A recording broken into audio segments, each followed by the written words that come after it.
ಒಳ ಮೀಸಲಾತಿ ಜಾರಿಗೆ ವಿಚಾರಕ್ಕೆ ಸಂಬಂಧಪಟ್ಟಂತೆ ಒಂದು ತಾಂತ್ರಿಕ ಸಮಿತಿಯನ್ನ ರಚನೆ ಮಾಡಿ ಅಂತ ಈಗ ಸಿಎಸ್ ಅವರ ನೇತೃತ್ವದಲ್ಲಿ ಒಂದು ತಾಂತ್ರಿಕ ಸಮಿತಿಯನ್ನ ರಚನೆ ಮಾಡಿ ಅಂತ ಈಗ ಶಿಫಾರಸು ಮಾಡಲಾಗಿದೆ. ಸರ್ಕಾರದ ಸಿಎಸ್ ನೇತೃತ್ವದಲ್ಲಿ ತಾಂತ್ರಿಕ ಸಮಿತಿ ರಚನೆ ಏಪ್ರಿಲ್ 24ರ ಒಳಗೆ ಸೂಕ್ತ ವರದಿ ನೀಡುವಂತೆ ಸೂಚನೆಯನ್ನ ನೀಡಲಾಗಿದೆ. ಏಪ್ರಿಲ್ 24ರಂದು ಒಳ ಮೀಸಲಾತಿ ಜಾರಿಗೆ ಕ್ಯಾಬಿನೆಟ್ ಸಚಿವ ಸಂಪುಟ ಸಭೆಯನ್ನು ನಡೆಸಲು ತೀರ್ಮಾನವನ್ನ ಮಾಡಲಾಗಿದೆ. ಇಂದಿನ ಸಚಿವ ಸಂಪುಟ ಸಭೆಯಲ್ಲಿ ಈ ತೀರ್ಮಾನಕ್ಕೆ ಬಂದಿದ್ದಾರೆ. ಒಳ ಮೀಸಲಾತಿ ಜಾರಿಗೆ ಸೂಕ್ತ ಶಿಫಾರಸು ಮಾಡುವುದಕ್ಕೆ ತಾಂತ್ರಿಕ ಸಮಿತಿಯನ್ನು ರಚನೆ ಮಾಡಿ ಸರ್ಕಾರದ ಸಿಎಸ್ ನೇತೃತ್ವದಲ್ಲಿ ಈ ತಾಂತ್ರಿಕ ಸಮಿತಿಯನ್ನು ರಚನೆ ಮಾಡಿ ಏಪ್ರಿಲ್ 24ರ ಒಳಗೆ ಸೂಕ್ತ ವರದಿಯನ್ನು ನೀಡುವಂತೆ ಸೂಚನೆಯನ್ನು ಕೊಡಲಾಗಿದೆ. ಏಪ್ರಿಲ್ 24ರಂದು ಒಳ ಮೀಸಲಾತಿ ಜಾರಿಗೆ ಕ್ಯಾಬಿನೆಟ್ ತೀರ್ಮಾನವನ್ನು ಮಾಡಿದೆ. ಸಚಿವ ಸಂಪುಟ ಸಭೆಯನ್ನು ನಡೆಸಲು ಇವತ್ತು ಇಂದಿನ ಸಚಿವ ಸಂಪುಟ ಸಭೆಯಲ್ಲಿ ತೀರ್ಮಾನವನ್ನು ಮಾಡಿದ್ದಾರೆ. ಸರ್ಕಾರದ ಸಿಎಸ್ ನೇತೃತ್ವದಲ್ಲಿ ಈ ತಾಂತ್ರಿಕ ಸಮಿತಿಯನ್ನು ರಚನೆ ಮಾಡಬೇಕು ಅಂತ ಇಂದಿನ ಸಚಿವ ಸಂಪುಟ ಸಭೆಯಲ್ಲಿ ತೀರ್ಮಾನವನ್ನು ಮಾಡಿದ್ದಾರೆ. ನೋಡಿ, ಒಳ ಮೀಸಲಾತಿ ಜಾರಿಗೆ ಸೂಕ್ತ ಶಿಫಾರಸು ಮಾಡಬೇಕು ಅಂತ ಇವತ್ತಿನ ಸಚಿವ ಸಂಪುಟ ಸಭೆಯಲ್ಲಿ ಒಂದು ನಿರ್ಧಾರಕ್ಕೆ ಬಂದಿದ್ದಾರೆ. ಏಪ್ರಿಲ್ 24ರ ಒಳಗೆ ಸೂಕ್ತ ವರದಿಯನ್ನು ಕೊಡಬೇಕು. ಏಪ್ರಿಲ್ 24ರಂದು ಒಳ ಮೀಸಲಾತಿ ಜಾರಿಗೆ ಕ್ಯಾಬಿನೆಟ್ ಇವತ್ತು ನಿರ್ಧಾರವನ್ನು ಮಾಡಿದೆ. ಇವತ್ತು ನಡೆದಂಥ ಸಚಿವ ಸಂಪುಟ ಸಭೆಯಲ್ಲಿ ಈ ತೀರ್ಮಾನಕ್ಕೆ ಬಂದಿದ್ದಾರೆ. ಇದೇ ವಿಚಾರಕ್ಕೆ ಸಂಬಂಧಪಟ್ಟಂತೆ ನಮ್ಮ ಪ್ರತಿನಿಧಿ ಸುರೇಶ್ ನಮ್ಮ ಜೊತೆ ನೇರ ಸಂಪರ್ಕದಲ್ಲಿದ್ದಾರೆ. ಸುರೇಶ್, ಇದೀಗ ಒಂದು ತಾಂತ್ರಿಕ ಸಮಿತಿಯನ್ನು ರಚನೆ ಮಾಡಬೇಕು ಅನ್ನೋ ನಿರ್ಧಾರಕ್ಕೆ ಇವತ್ತು ಸಚಿವ ಸಂಪುಟ ಸಭೆಯಲ್ಲಿ ನಿರ್ಧಾರಕ್ಕೆ ಬಂದಿದ್ದಾರೆ. ಸದ್ಯಕ್ಕೆ ಏನೆಲ್ಲ ಡೀಟೇಲ್ಸ್ ಇದೆ, ಇವತ್ತು ಏನೆಲ್ಲ ಚರ್ಚೆ ಆಯಿತು ಅಂತ?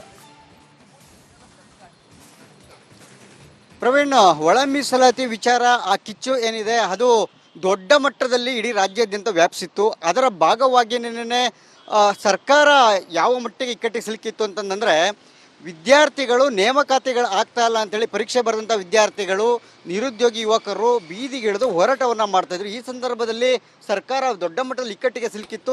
ಇಂತಹ ಸಂದರ್ಭದಲ್ಲಿ ಈ ಒಂದು ವಿದ್ಯಾರ್ಥಿಗಳಿಗೂ ನ್ಯಾಯ ಕೊಡಬೇಕು ಅಂತಕ್ಕಂಥ ನಿಟ್ಟಿನಲ್ಲಿ ಒಳ ಮೀಸಲಾತಿಯನ್ನು ಜಾರಿ ಮಾಡಬೇಕಂತ ನಿಟ್ಟಿರೋದಕ್ಕೆ ಮುಂದಾದರು. ಆ ಒಳ ಮೀಸಲಾತಿ ಜಾರಿ ಆಗದೇ ಇರೋದಕ್ಕೆ ಇಷ್ಟೆಲ್ಲ ನೇಮಕಾತಿಗಳು ವಿಳಂಬ ಆಗಿತ್ತು. ಹೀಗಾಗಿ ಒಳ ಮೀಸಲಾತಿ ಜಾರಿಗೆ ಒಪ್ಪಿದ್ರು, ಆದರೆ ಅದಕ್ಕೆ ಒಮ್ಮತದ ನಿರ್ಧಾರಕ್ಕೆ ಬರ್ತಾ ಇಲ್ಲ.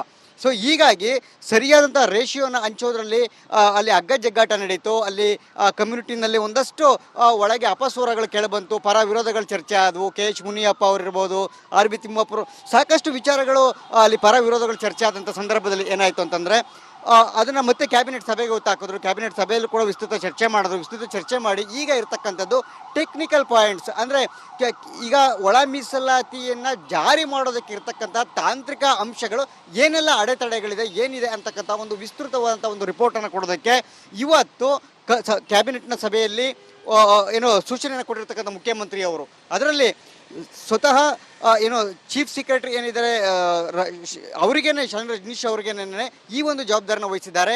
ಹೀಗಾಗಿ ಬರುವ ಏಪ್ರಿಲ್ 24ನೇ ತಾರೀಕು ಅದಕ್ಕೋಸ್ಕರನೇ ವಿಶೇಷವಾದಂಥ ಒಂದು ಕ್ಯಾಬಿನೆಟ್ ಸಭೆಯನ್ನು ಕೂಡ ಕರೀತಾ ಇರ್ತಕ್ಕಂಥದ್ದು. ಆ ಕ್ಯಾಬಿನೆಟ್ನ ಸಭೆಯ ಅಷ್ಟರ ಒಳಗಡೆಗೆ ಈ ಟೆಕ್ನಿಕಲ್ ಪಾಯಿಂಟ್ಸ್ಗಳು ಏನಿದೆ, ಆ ಟೆಕ್ನಿಕಲ್ ರಿಪೋರ್ಟ್ ಏನಿದೆ ಅದನ್ನು ಕೊಡ್ತಾರೆ. ಆ ಟೆಕ್ನಿಕಲ್ ರಿಪೋರ್ಟನ್ನು ಆಧಾರವಾಗಿ ಇಟ್ಕೊಂಡು ಅವತ್ತು ಒಳ ಮೀಸಲಾತಿ ಜಾರಿಗೆ ಸಂಬಂಧಪಟ್ಟಂತೆ ಚರ್ಚೆ ಆಗುತ್ತೆ. ಚರ್ಚೆಯಾಗಿ ಮಂಡನೆ ಆಗುತ್ತೆ. ಮಂಡನೆ ಆದ ನಂತರ ನೆಕ್ಸ್ಟ್ ಏನೆಲ್ಲ ಆಗಬೇಕು, ಮಾಡಬೇಕು, ಅನುಮೋದನೆ ಕೊಡೋದ ಏನು ಅಂತಕ್ಕಂಥದ್ದು ಅವತ್ತು ಮತ್ತೆ ಸಚಿವರು, ಮುಖ್ಯಮಂತ್ರಿಯವರು ಎಲ್ಲರೂ ಕೂಡ ಸೇರಿ ಅವತ್ತು ಕ್ಯಾಬಿನೆಟ್ ನಿರ್ಧಾರ ಮಾಡುತ್ತೆ. ಹೀಗಾಗಿ ಸದ್ಯ ಒಳ ಮೀಸಲಾತಿಯ ಜಾರಿಯ ವಿಚಾರವಾಗಿ ಇವತ್ತು ಚರ್ಚೆ ಆಗಿದೆ. ಟೆಕ್ನಿಕಲ್ ಕಮಿಟಿಗೆ ಕೊಟ್ಟಿದ್ದಾರೆ ವರದಿಯನ್ನು ಕೊಡೋದಕ್ಕೆ, ಹೊರತು ಇವತ್ತು ಇನ್ನೂ ಕೂಡ ಸಂಪೂರ್ಣವಾಗಿ ಒಪ್ಪಿಗೆಯನ್ನು ಪಡೆದಿಲ್ಲ. ಹೀಗಾಗಿ ಮುಂದಿನ 24ನೇ ತಾರೀಕು ಇದು ಯಾವ ಒಂದು ಆಯಾಮಗಳನ್ನ ಪಡ್ಕೊಳ್ಳುತ್ತೆ ಅಲ್ಲಿಯವರು, ಯಾಕೆಂದರೆ ಈಗಾಗಲೇ ವಿದ್ಯಾರ್ಥಿಗಳು ಒಂದು ಭಾಗದಲ್ಲಿ ಹೋರಾಟಕ್ಕೆ ಇಳಿದಿದ್ದಾರೆ, ಈಗಾಗಲೇ ಹೋರಾಟಕ್ಕೆ ಕರೆ ಕೊಟ್ಟಿದ್ದಾರೆ. ಹೀಗಾಗಿ 24ರವರೆಗೂ ಅಂದರೆ ಆ ವೇಳೆಗೆ ಇನ್ನು ಯಾವೆಲ್ಲ ತಿರುವುಗಳನ್ನು, ಯಾವೆಲ್ಲ ಆಯಾಮಗಳನ್ನ ಪಡ್ಕೊಳ್ಳುತ್ತೆ ಅನ್ನೋದನ್ನು ಕಾದು ನೋಡಬೇಕಾಗ್ತಕ್ಕಂಥದ್ದು. ಪ್ರವೀಣ್, ಓಕೆ, ಥ್ಯಾಂಕ್ ಯು ತಮ್ಮೆಲ್ಲ ಮಾಹಿತಿ. ಒಳ ಮೀಸಲಾತಿ ಜಾರಿಗೆ ವಿಚಾರಕ್ಕೆ ಸಂಬಂಧಪಟ್ಟಂತೆ ಒಂದು ತಾಂತ್ರಿಕ ಸಮಿತಿಯನ್ನ ರಚನೆ ಮಾಡಿ ಅಂತ ಈಗ ಸಿಎಸ್ ಅವರ ನೇತೃತ್ವದಲ್ಲಿ ಒಂದು ತಾಂತ್ರಿಕ ಸಮಿತಿಯನ್ನ ರಚನೆ ಮಾಡಿ ಅಂತ ಈಗ ಶಿಫಾರಸು ಮಾಡಲಾಗಿದೆ. ಸರ್ಕಾರದ ಸಿಎಸ್ ನೇತೃತ್ವದಲ್ಲಿ ತಾಂತ್ರಿಕ ಸಮಿತಿ ರಚನೆ ಏಪ್ರಿಲ್ 24ರ ಒಳಗೆ ಸೂಕ್ತ ವರದಿ ನೀಡುವಂತೆ ಸೂಚನೆಯನ್ನ ನೀಡಲಾಗಿದೆ. ಏಪ್ರಿಲ್ 24ರಂದು ಒಳ ಮೀಸಲಾತಿ ಜಾರಿಗೆ ಕ್ಯಾಬಿನೆಟ್ ಸಚಿವ ಸಂಪುಟ ಸಭೆಯನ್ನು ನಡೆಸಲು ತೀರ್ಮಾನವನ್ನು ಮಾಡಲಾಗಿದೆ. ಇಂದಿನ ಸಚಿವ ಸಂಪುಟ ಸಭೆಯಲ್ಲಿ ಈ ತೀರ್ಮಾನಕ್ಕೆ ಬಂದಿದ್ದಾರೆ. ಒಳ ಮೀಸಲಾತಿ ಜಾರಿಗೆ ಸೂಕ್ತ ಶಿಫಾರಸು ಮಾಡುವುದಕ್ಕೆ ತಾಂತ್ರಿಕ ಸಮಿತಿಯನ್ನು ರಚನೆ ಮಾಡಿ ಸರ್ಕಾರದ ಸಿಎಸ್ ನೇತೃತ್ವದಲ್ಲಿ ಈ ತಾಂತ್ರಿಕ ಸಮಿತಿಯನ್ನು ರಚನೆ ಮಾಡಿ ಏಪ್ರಿಲ್ 24ರ ಒಳಗೆ ಸೂಕ್ತ ವರದಿಯನ್ನು ನೀಡುವಂತೆ ಸೂಚನೆಯನ್ನು ಕೊಡಲಾಗಿದೆ.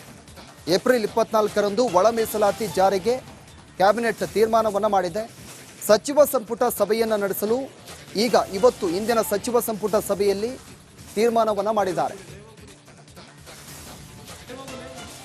ಸರ್ಕಾರದ ಸಿಎಸ್ ನೇತೃತ್ವದಲ್ಲಿ ಈ ತಾಂತ್ರಿಕ ಸಮಿತಿಯನ್ನು ರಚನೆ ಮಾಡಬೇಕು ಅಂತ ಇಂದಿನ ಸಚಿವ ಸಂಪುಟ ಸಭೆಯಲ್ಲಿ ತೀರ್ಮಾನವನ್ನು ಮಾಡಿದ್ದಾರೆ.